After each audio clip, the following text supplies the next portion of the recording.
Jim Collins is here. He is the co-author of Built to Last and author of Good to Great. Both of these business books are national bestsellers. He is also a teacher to leaders throughout the corporate and social sectors. Formerly a faculty member of Stanford University Graduate School of Business, he now works from his management research lab in Boulder, Colorado. I am pleased to have him back at this table because once in Aspen, Colorado, we did a conversation that we recorded at that time, and that tape, as Jim knows better than I, has found its way around to more places than I ever imagined. It certainly has. So, but fear not that we might touch on some things. I mean, it's hard to talk to you about without talking about rock climbing. That's true. So whether it's this conversation or that conversation, that's right. At some point we'll get to rock climbing. Very good. Tell me about not companies going from good to great, but individuals. Oh, individuals. Well, you know, it's interesting that you say that because people have often asked, how do I explain the reach and kind of ultimate success of our work, given that they're supposedly business books? And I've puzzled on this myself because they've certainly far exceeded any expectations I would have ever had. And I think the reason in many ways is our questions are not business questions. They're human questions. Like the question, I mean, the question of good to great is a deeply human question. Yes, it's the question of basically saying, look, if you didn't have the right start in life, does that set you for life? If you wake up midway through your life and you only have a good life, can you take control of your own destiny and create a great life? I think people resonate with the notion of an inflection. And so when you think about people, and all of us are kind of on a constant struggle of good to great, but I've learned something very interesting. Let me just share with you a little story that's back from when we were doing the research on good to great. I had an executive who asked if we could take their company out of the book. This was on the positive side of the ledger, because, you know, we always have the good to greats or the great companies, we have the direct comparisons. And I said, well, you're a publicly traded company, you beat the market by some huge amount, I think it was 15 times the market, you're extraordinarily successful, I'm sorry, ball game, data's in, you went from good to great, you're in the book. So there was this pause, and he said, well, I'm sort of disappointed to hear that. And I was puzzled, and I said, well, why? And he said, the moment we begin to think of ourselves as great, we will have lost it. And I don't want us or our people to pick up a copy of your book and say, think, we're great. We're great. And in many ways, greatness is this elusive thing. Good to great means you're always only good. It also means it's always a journey. It's always a journey. It's always what's next. You're up. Every time you think you're at the top, there's another mountain. What's been the signal moments in that journey for you? Oh, I have a number of crystalline ones. You know, my own upbringing was pretty turbulent, which actually kind of planted the seed of some new research I'm working on that I think goes back to that early turbulence. Well, tell me about that first. About the planting the seeds, yeah. Well, where I grew up, in the first part of my upbringing, I grew up in an environment that had a lot of instability in it, and I began to realize that the world is not always safe ground. There's unpredictable volatility, and it planted a seed of a question in my brain, which didn't emerge until after the last time we were together, which is, what separates those who prevail in the face of all odds, in environments characterized by instability, insecurity, uncertainty, discontinuous events, and not just endure them, not just survive them, but to prevail. And how do you retain control of your own destiny when circumstances conspire to rip that control away from you? And it's interesting, because the last time we were together, you said to me, you asked, where's the next question going to come from? And I said something along the lines of, it'll come from a challenging student and it will connect to something in my life. And so I was doing these things for venture capital-backed companies funded by wonderful people like our friend John Doerr. And I kept getting the same question from these venture capital-backed companies that were along the lines of, gee, Good to Great and Built to Last are all very interesting, Jim, but how does it apply to us? And I would say, well, you're trying to build a great company, and they would say, Jim, it's after the bubble burst. Our technology might get obsoleted, or somebody might beat us to the patent. Our funding's going to run out. The markets have melted down. You don't understand. It's out of our control. We're going to die. What does your research have to say to us? And I would think about it for a minute and then say something like, oh, bummer, right? It's not very helpful. It's not a pretty picture. Not a pretty picture. And that seed is what that question came up over and over again and came back around to. I think that that is our world today. Our world on a macro scale. The Cold War was an artificial sense of stability, an artificial sense of predictability. The natural state of human affairs is unpredictability, uncertainty, events out of your control. July 1914 to August 1914. No one could have predicted. No one could have predicted the market meltdown in 1929. This is our life. And the question before us, when facing those events, when facing things out of your control, is how do you build greatness anyway? This is the question that circles all the way back to growing up. It's a personal question, a human question, which of course we will answer through the lens of studying companies, because that's where we have data and all of that. But that's not a business question. I mean, and tell me how you go about finding sort of the answers that you're looking for. Yeah, so how do you take that question? Yeah. So I have a wonderful colleague named Morten Hansen, who I'm doing this current research with. And it's just kind of an interesting time for us to be talking, because as you know, we think of ourselves as like Curious George. We want to look under the yellow hat just to see what's there. We're looking under the yellow hat, but we don't know the answers yet. So it's kind of midstream.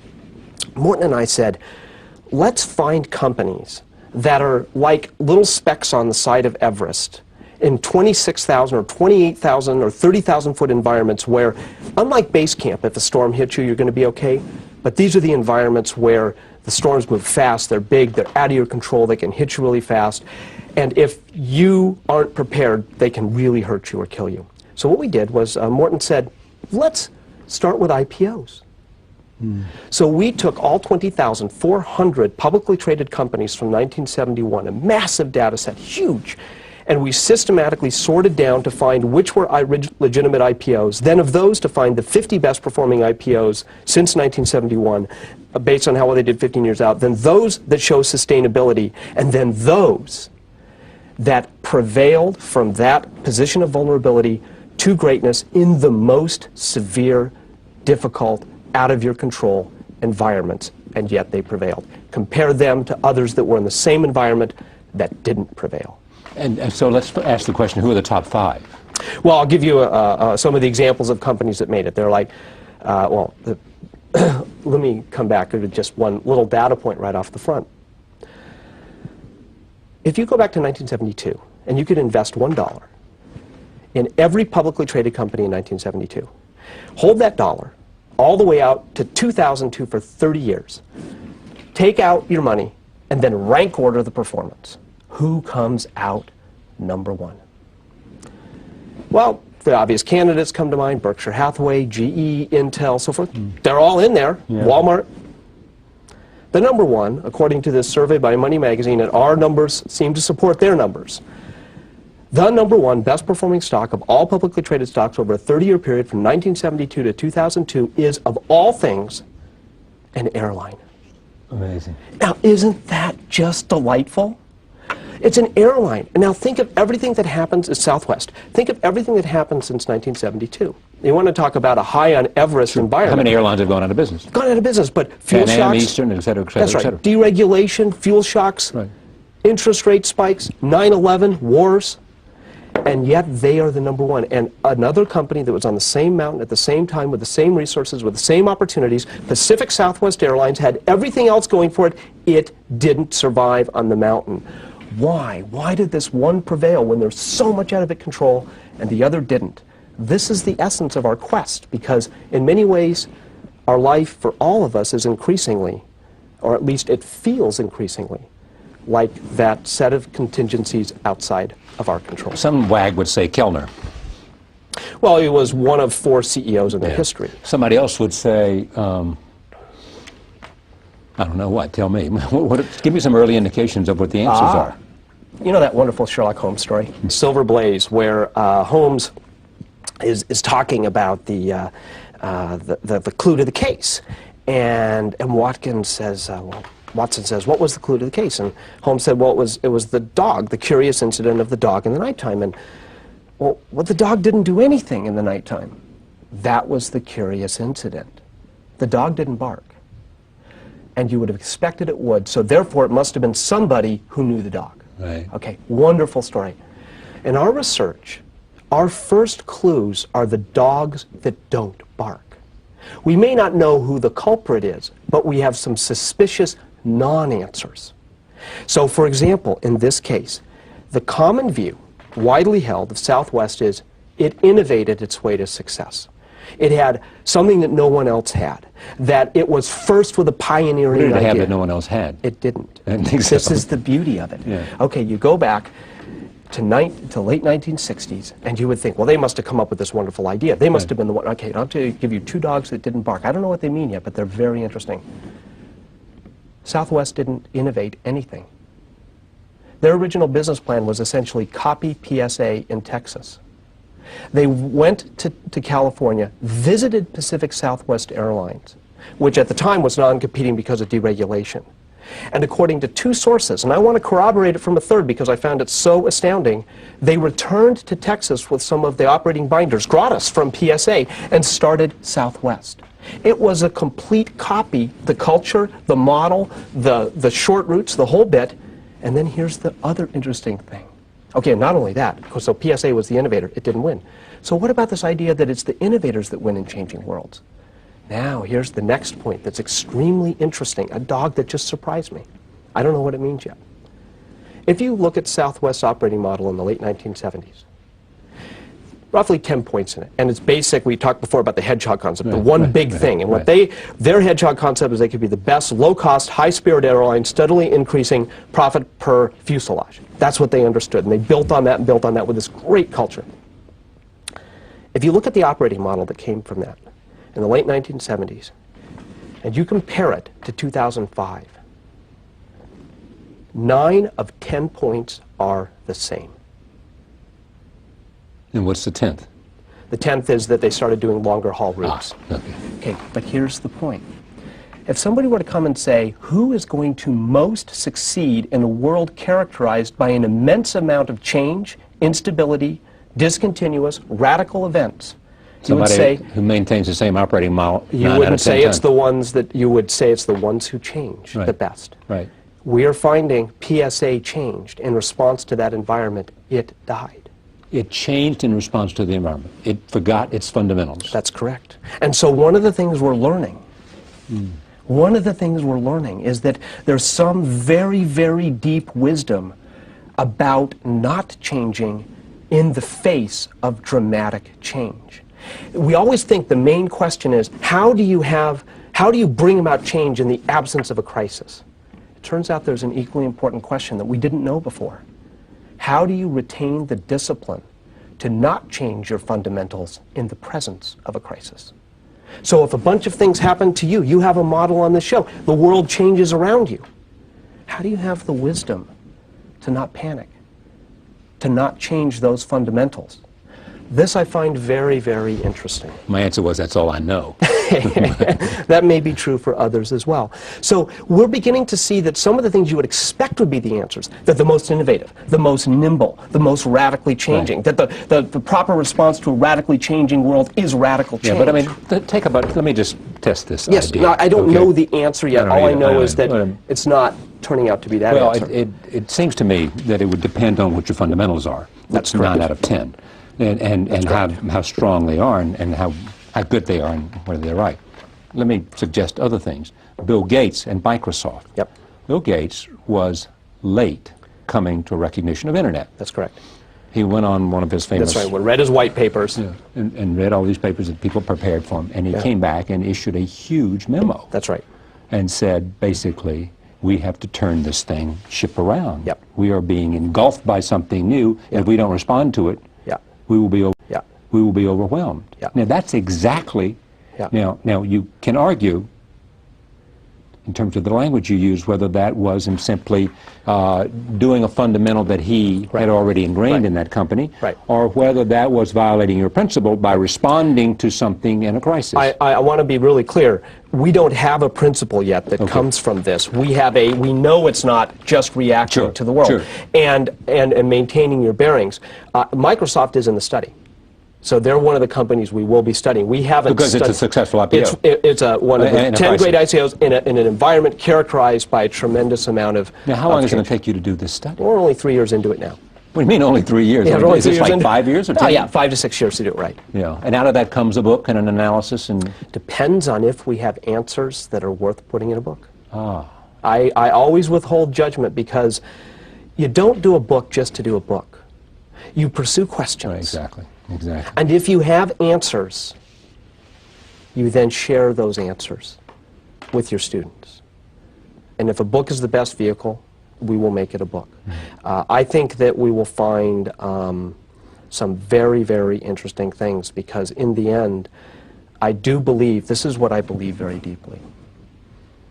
Many of our presumptions about how you deal with that kind of a world might be dangerous.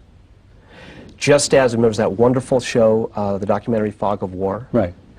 Good Robert people, McNamara. That's right. Good people operating under a flawed theory, the domino theory, led to bad outcomes. We believe that the theories might be wrong. We want to know what are the right theories. Theories and assumptions. That's correct. Yeah. Ya volvemos con más. Jim Collins, a solas con Charlie Rose, en Management TV. I ask about knowing that there were 4, 5, 6 things that this administration and the British, UK administration, Tony Blair and others, accepted as assumptions about why they were going to war. Some people believe some of them, some people believe none of them, some people think they changed it in midstream, whatever. But I always ask the people the following kinds of things, because if in fact everything had gone right, were those achievable objectives? Or was there something about the idea? No matter how good the execution, it would not have worked as well as they expected. You know, let's assume the jury's still out. But it's a very, very difficult, and everybody that's been involved on either side, believing it was the right thing to do, believing that it was impossible to do, both sides realize it's been very, very difficult, and this is a very difficult time right now, and they're talking about drawing down troops. My point about this is simply, you know, was it doable if everything had gone right? You know, and you get interesting questions in terms of that. You know. Well, and I think that one of the things that... and should it have been done? Yeah, that question historians will, I'm sure, struggle over. It's not an area I have great expertise in.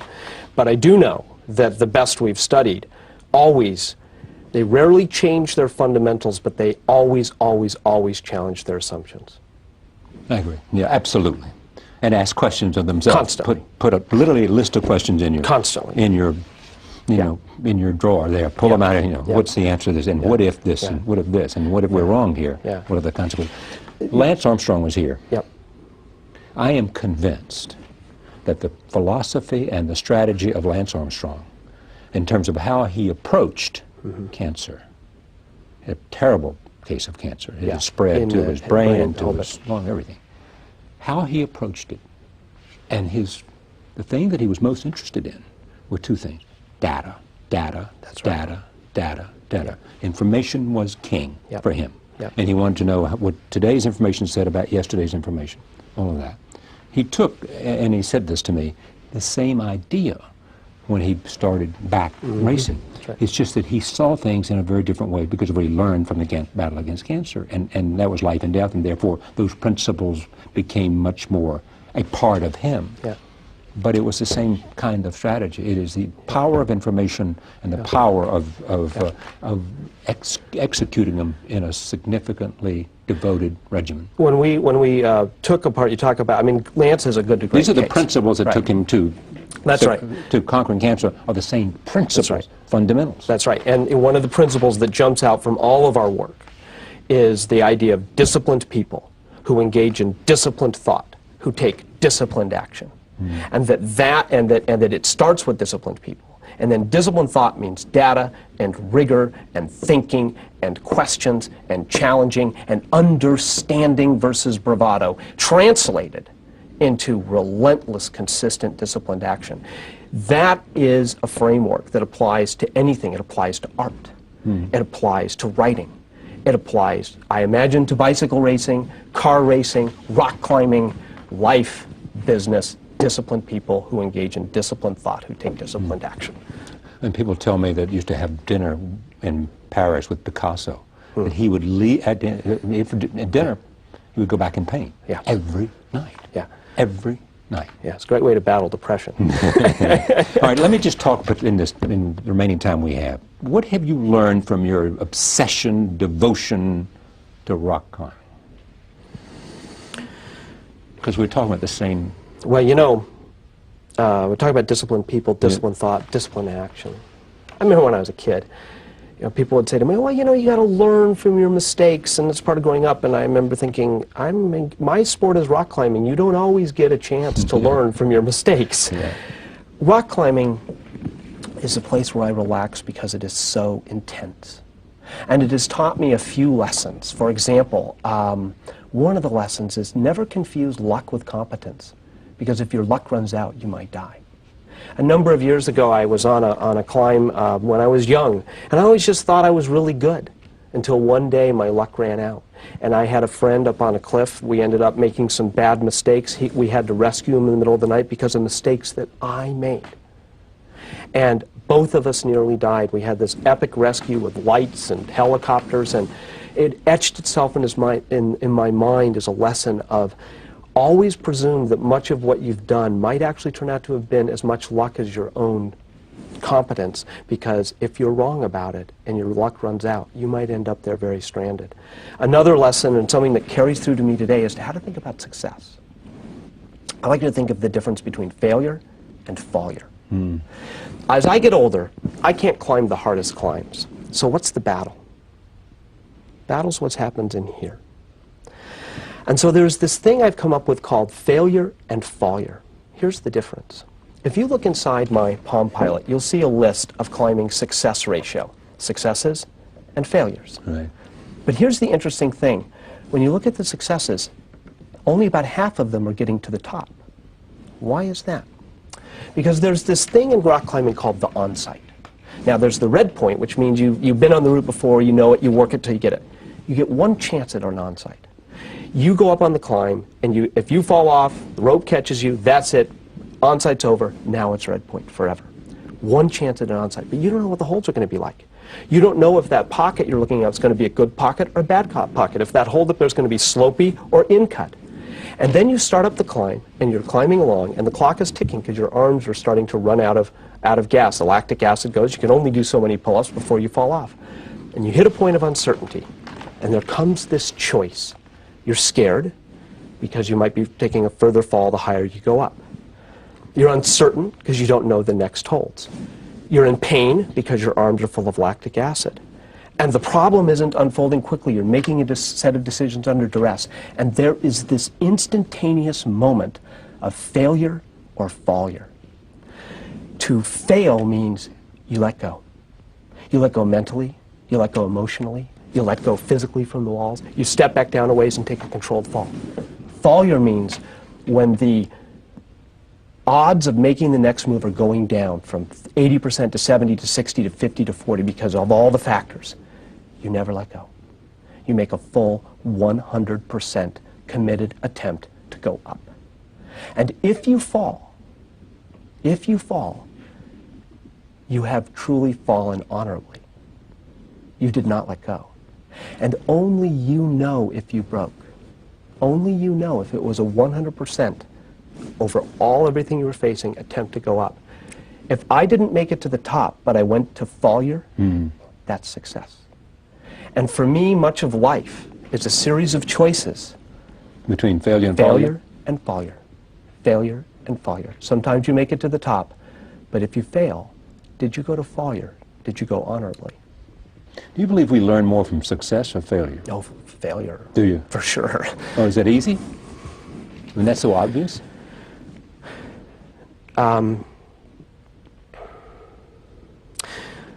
No, it's not obvious. But one of the things we learned in our research. Let me just ask this question. See, I mean, I think about athletics. Yes. You know, I mean, I played tennis this morning. Mm-hmm. You know, and I mean, I think more about what I did right teaching me than if I hit the ball beyond or into the net or you know, I mean, I'm not sure that, I realize most people say what you just said. I'm not sure that's right. Yeah. Well, I'm not sure that me go to reaching out to do something and it being successful and then finding out what the pattern was that brought you that is as important as understanding why it didn't work, because you don't necessarily know why it didn't work. Let me answer this way. I can go to the data on this one. When you study the long course of history of companies and you compare great ones to good ones, the ones that made it versus the ones that didn't, one of the... Well, let me interrupt you 1 second. One of the, hold that point. You're studying the ones that made it. You're studying success when you're looking at the IPO thing, aren't you? No, Charlie. This is a very, very important part about our work. We are always... One of my mentors was a fellow named Jerry Porras, who came up with this beautiful thing called the matched pair method that I think is one of the real contributions to how we're going to crack even most social questions. The matched pair method basically says you don't want to just study successes. You want to find others that were in the same environment with the same opportunities, with the same potential outcomes that did not make it. So Built to Last Southwest and Pacific Southwest. Southwest PSA, GE versus Westinghouse, Kimberly-Clark versus Scott Paper, and all of our research, we always have the comparison. Yeah, I hear always have the comparison. Yeah. And so we're always contrasting the two. And so, for example, if you take a look, one of my favorite professors from graduate school, Robert Bergelman, we put a name on it. We called it Bergelman's Law. One of the greatest mistakes, greatest dangers, is to be successful without being clear about why you were successful in the first place. And what you are absolutely right about that, but how sometimes do you know that? It's a combination of both successes and failures. And when I took a look, for example, at one of the biggest failures in one of the companies we're studying now, it's very interesting because the company had to wake up to a truth, which was that people didn't like their industry. So what I would say is you learn from both. Yeah. Can we very briefly hit one thing? Sure, please. We have become very, very passionate about our work reaching outside of business. And first of all, your show helped our work reach roughly probably 30 to 50% of our readers now are non-business people. Police chiefs, education leaders, people in nonprofits, orchestras, and it's wonderful. I've come to see that if we only have great companies, we're merely going to have a prosperous society. We're not going to have a great one. Economic means, economic growth, and power. These are merely the means. They are not the definition of a great nation. And we have become very passionate about having our work reach into the social sectors.